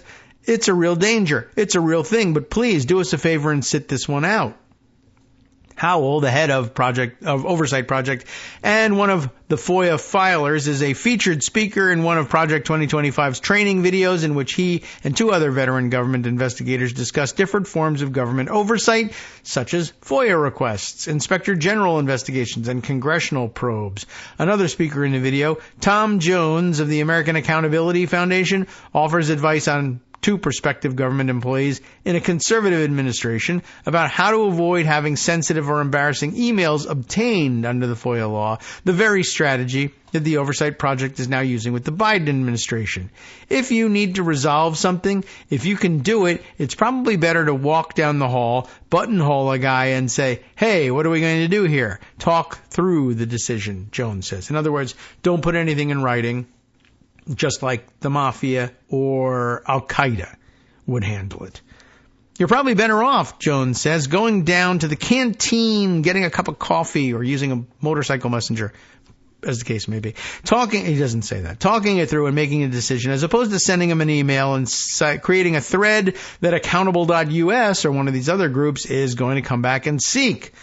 The records requests are far-reaching, seeking full calendar exports for hundreds of government employees. One FOIA submitted by AMOT sought the complete browser history for Interior Secretary Deb Haaland, whether exported from Chrome, Safari, Windows Explorer, Mozilla, etc.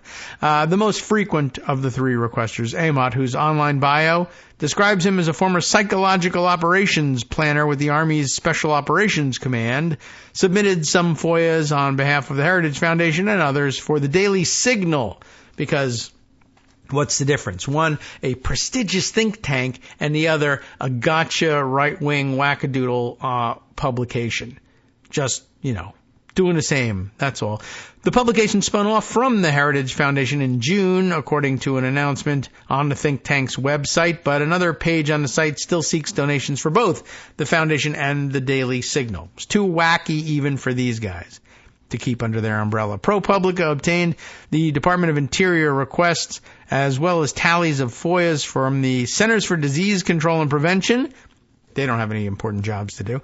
The Environmental Protection Agency and the Health Resources and Services Administration through its own public records requests. Several of the Heritage Foundation's requests focus on gender, asking for materials federal agencies presented to employees or contractors mentioning DEI, transgender, equity, or pronouns. AMOT sent similar requests to the Office of the Director of National Intelligence, the Office of Management and Budget, AmeriCorps, and the Chemical Safety Board, among other agencies. Howell said he believes that the group has uncovered evidence that, quote, unpopular and just frankly sexually creepy and sexually disordered ideas are now being translated into government jargon, speak, policies, procedures, and guidance documents, says the guy who requested every government document that says the word poop or defecate. I think maybe he needs a little counseling himself. But this is just basically the equivalent of every right-wing crank weirdo that shows up at city council meetings and does the same thing and demands an investigation into everything that they read out online. Heritage's FOIA Blitz has even sought information about what government employees are saying about Heritage and its employees, including the 3 men filing the thousands of FOIAs. One request sent to the Interior Department asks for any documents to and from the agency's chief FOIA officer that mention Heritage's president, Kevin Roberts, as well as the names of Amott, Howell, and Jankowski. So how do you like that? For guaranteeing that you're tying things up in knots. File 50,000 requests, all with those names on it. And if anybody says, have you done any work yet, or when are you going to finish with the requests made by Amott, Howell, and Jankowski, and you answer, that too is now a discoverable document under FOIA. So that just, ensures that you'll be going around in circles forever and ever and ever. Well, basically, the earth should open up and swallow these 3, and then we can finally be done with them. By the way, speaking of Heritage Foundation operatives, I guess we might as well put this one on the record. I don't know if I even parked this in pocket or not, but here's a fun one from the HuffPost. Project 2025 contributor doesn't deny, and why should he, that he appeared in gay porn movies 10 years ago. And that seems like a good match, a good fit, right? This time we're talking about another one of the, every Republican accusation is a confession. Corey DeAngelis, a prominent school privatization activist, that's what they're calling him now, said he was a victim of poor decisions. His own, but a victim of poor decisions. The poor decision to say, I think gay porn is a great way to pay the bills, I guess. All right. Lil Kalish writes this up again for the HuffPost, a prominent school privatization activist. What does that mean? They'll get into it in a minute. Who has been praised by former President Donald Trump and who has contributed to Project 2025, has spoken out for the first time after videos surfaced that appeared to show his involvement in gay pornographic videos earlier this month. The videos weren't from earlier this month. They surfaced earlier this month. As an activist for parental rights and school choice, that's the way he's framing it. My passion is personal, but my sexual activities apparently are not. Corey DeAngelis wrote on Twitter on Monday morning, I was a victim of poor decisions and poor influences. I have turned that experience into the fuel that fires me to save young people from being put in the same position I was put in by myself and help parents protect their children. It's a valiant attempt at spinning this away, but it doesn't quite work. Earlier this month, a blog called Straight Up Gay Porn. That's the name of it's a lot better than Nude Africa, I'll tell you that. The only twist in it being straight is STR numeral 8. Get it? Straight. Straight up gay porn. Where did this, maybe it was ambiguous. Maybe it's not clear that it's gay porn. It's on straightupgayporn.com, which shares reviews, this site does, of gay porn and articles about the adult entertainment industry. First reported that a person who resembles DeAngelis appears in several gay adult films. The performer, who appears under the name Seth Rose, my oh my, is in at least 3 gay adult films on the pornography website, another website, Gay Hoopla. And again, still a damn sight better than Nude Africa. Gay Africa? No. Gay Hoopla. Dating to 2014. Which, it's not like it's forever ago. 10 years to a guy who was young, whatever. I don't know how old he is. Anyway, Rose appears, it's good morning, everybody. Breakfast time. Rose appears masturbating solo and alongside other men. That's a description of what's in gay porn. There are other things also sometimes portrayed in gay porn, so you need some clarity. DeAngelis's post on Monday appears to acknowledge his appearance in these films and that he was a victim of poor decisions. That's interesting. His post appears to acknowledge his appearance and acknowledges that he was a victim of poor decisions. But he's acknowledging a thing that is a questionable description of what happened here. But okay.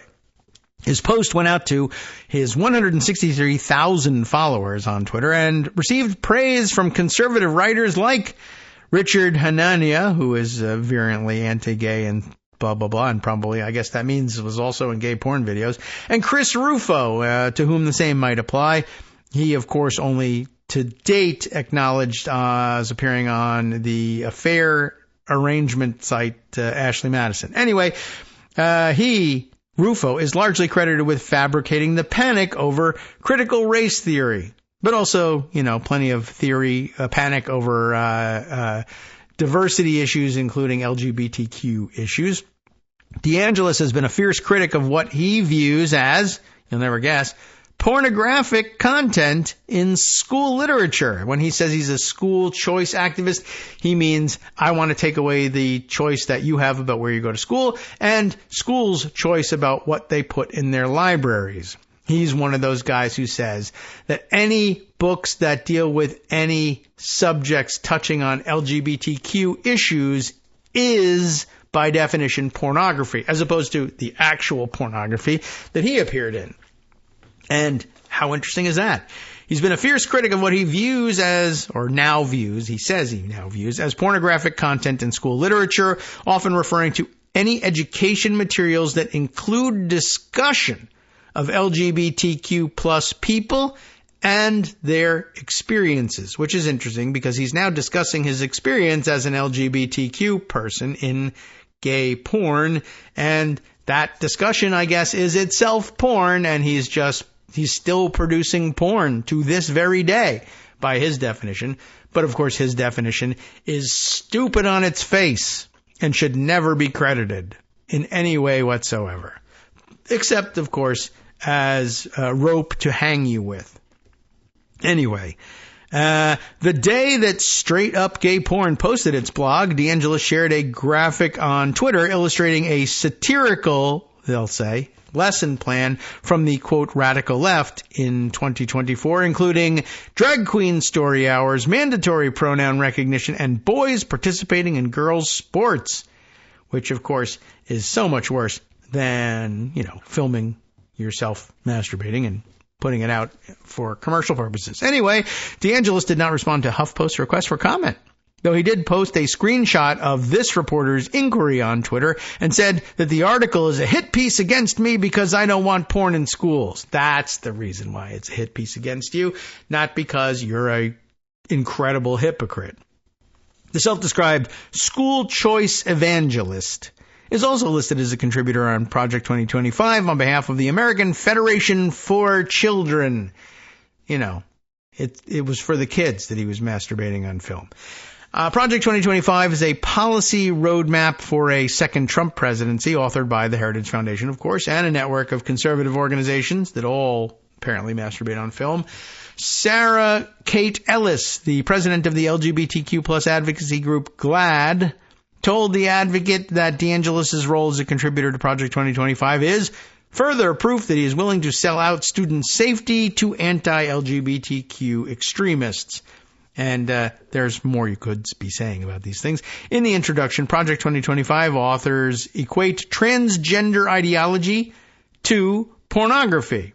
And by the way, I challenge you to put the two examples side by side. Here is a book on transgenderism and transgender kids' issues, And here is my 2014 film debut.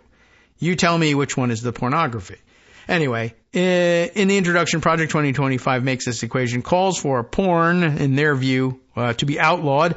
The 900-page document boasts numerous policies to advance school privatization programs, which has nothing to do with any of this, while simultaneously urging to block public school officials from doing anything, such as using a name or a different pronoun to support trans or and gender nonconforming students. Never mind the fact that DeAngelis is a pants nonconforming person when it suits him. The idea that the existence of trans people is synonymous with pornography is now a well-worn trope dating back to the 1970s, when anti-gay advocate Anita Bryant's Save the Children campaign baselessly equated gays and lesbians with groomers and people who abuse children. Still alive and well among these nuts. DeAngelis has echoed these claims as reasons that parents should pull their kids out of public schools and opt for taxpayer-funded school privatization. In his book, The Parent Revolution, Rescuing Your Kids from the Radicals Ruining Our Schools and Masturbating on Film, which Trump promoted on Truth Social, DeAngelis warns that many popular books in public schools are pushing gender ideology that veers into pornographic territory. And he ought to know. He didn't add that comment. He has shared similar talking points and other things, but not on Fox News. On Fox News segments, and criticized LGBTQ inclusive policies in schools, particularly those that allow trans girls to use girls' locker rooms, and play on girls' sports teams. Currently, DeAngelis heads the nonprofit Education Freedom Institute, which promotes school choice, quote-unquote school choice, a policy championed by some conservatives to use taxpayer money to subsidize public or private schools. And maybe, possibly, I don't really know for sure, buy old gay porn movies. He has been a senior fellow at the American Federation for Children, and they're all groomers, but he's in a federation for children. Another conservative education nonprofit that was founded by Trump-appointed former Education Secretary Betsy DeVos. But since the videos surfaced 2 weeks ago, Rebecca Bydlak, B-Y-D-L-A-K, a spokesperson for the American Federation for Children, told NBC News that DeAngelis was put on leave as we look into this matter further with popcorn. Bydlak did not respond to HuffPost's request for comment. Last year, DeAngelis supported school district policies in Chino, California, to out transgender students to their parents, and another in Temecula, California, meet me there, to ban books that discuss LGBTQ plus people. Never mind the films about them masturbating, I guess. I can't believe we're at a point in America where authoritarians in power are fighting this hard to keep sexual secrets about children from their own parents. DeAngelis, who is on the board of the Liberty Justice Center, still a conservative legal advocacy group, said after California Attorney General Rob Bonta sued the Chino district over its parental notification policy. So just keeping you up to date on these weirdos and how they spend their time and what they're doing to ruin it for the rest of us who just want to live our damn lives. And apparently that was a winning debate position last night. Just wanting to get on with things and live our lives even if we didn't get zingers across on others. Okay, so let's see. Just a couple of minutes left here. Let's put a few more things on the record and bring you up to date through Empty Wheel's latest, or one of our latest, on the lag here at Pocket is becoming intolerable. What's going on with Jack Smith, special counsel, and the case pending before Tanya Chutkin? The latest entry will sort of bring you up to date. There'll be a couple of missing pieces that you'll fill in along the way. Donald Trump didn't do the homework assignment. Can you believe it? Which one? Post from yesterday. There have been a flurry of filings. Sorry, little weird alliteration. In Donald Trump's January 6th case yesterday, while everyone was waiting for the debate to start, they are Trump's response to Jack Smith's proposed redactions, asking for more secrecy, not less, interestingly enough. Jack Smith's reply, basically saying that Trump hasn't done what he was supposed to do with those redactions. Jack Smith's response to renewed discovery requests in light of SCOTUS's immunity ruling. along with Trump's first renewed discovery request, a second renewed discovery request for Michael Horowitz's draft IG report on January 6th, and Jack Smith's response to those requests. Lots more discovery. In other words, gumming up the system with discovery requests the same way that Heritage Foundation is gumming up the system with FOIA requests. In general, Smith claims that Trump already has a lot of what he asked for. Doesn't matter. It's still going to take the court time to tell him that. So that's the goal. Now, back to Marcy. For example, because Smith adopted an expansive view on discovery from the start, Trump already has details about the payments for his January 6th rally and speech, which are newly relevant in the immunity context, in case you're not grasping that right. I'm immune because it was all official acts. It was all official acts because I was the president at the time and I was trying to preserve the integrity of the election. That's the excuse. Okay, fine. Then why wasn't any of the speech and rally activity paid for with official funds? How come it was funded from the outside? Private funding and PAC funding. Because remember where I said I would murder you if you didn't rule in my favor? We're back on that. Can you please rule now? Trump asked for the texts of 2 people, claiming he had only 4 and 10 texts from each of those 2. Smith says they already got far more, and you can look up those texts in the warrant returns for others. So it's all on record. But Marcy says, I'm interested in this big redacted bit discussing something about those text messages. And it's, boring legalese here grabbed from Smith's latest filing, but it is with regard to Request 21. There's this enormous block, a full paragraph blocked out on this. And it's, to the extent we possess discoverable information responsive to this request, we've produced it to you. It's unclear to us why you are unable to locate such a limited number of messages for redacted and redacted. To assist you below, we have assembled certain information regarding facilities and subpoena productions for these 2 people that we already provided you. And then here's the information, but it's all huge and redacted. Finally, Marcy says, remember how several of Trump's people, including Mark Meadows and Peter Navarro, used private email to plan their insurrection? That's going to be part of this immunity case, too.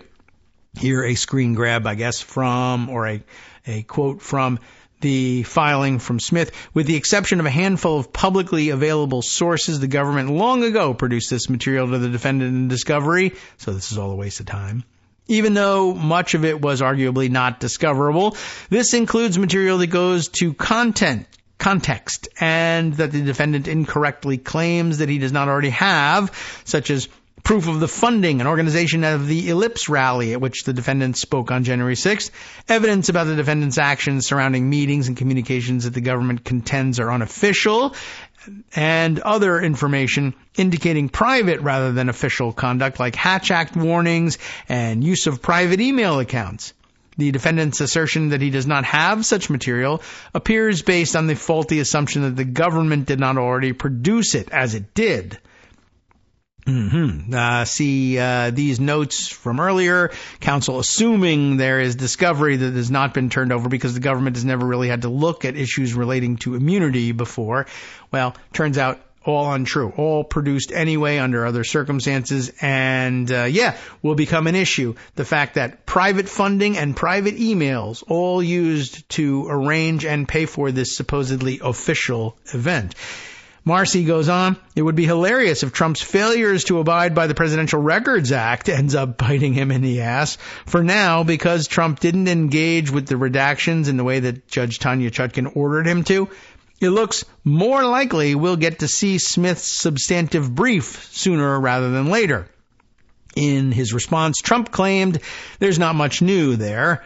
The brief reading, while the presidential immunity filing contains few, if any, new allegations not already covered in other politically motivated and inaccurate lawfare efforts, that President Trump's opponents have been improperly funded and disseminated.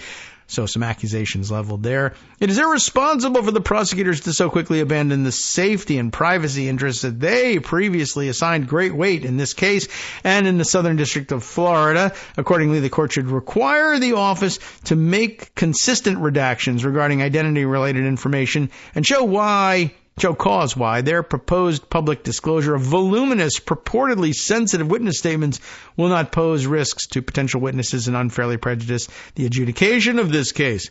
But, Marcy concludes, he's nevertheless trying to better hide the identities of the witnesses against him. I guess because people will start asking them, if you don't get a chance to testify anytime soon, would you like to tell your story to this newspaper? And they just might do it, I guess. Anyway, yeah, that'll all become very interesting as points against him in the immunity arguments. If you are arguing that these are official acts, why aren't they ever paid for by official resources? Why aren't they ever discussed in official channels? All right, time for us to wrap up here and hand things over to Justice Putnam for the West Coast Cookbook and Speakeasy following our program here on Netroots Radio, as it does every day. A reminder, tomorrow I am off the air for the big holiday. I think I can get something recorded for you, at least for an hour, to keep you company.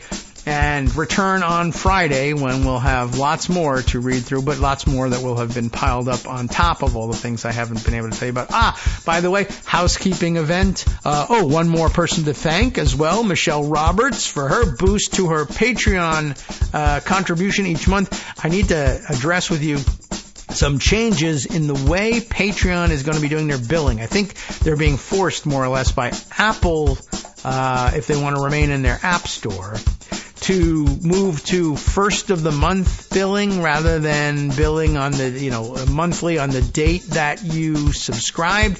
So we got to straighten that out. I'll read you their letter so that everybody knows what's coming. And speaking of everybody knowing what's coming, here's what's coming next on Justice Putnam's program. Well, J.D. Vance, of course, knew he could lie about the generalities and details at the debate since there was no intention of following the law anyway.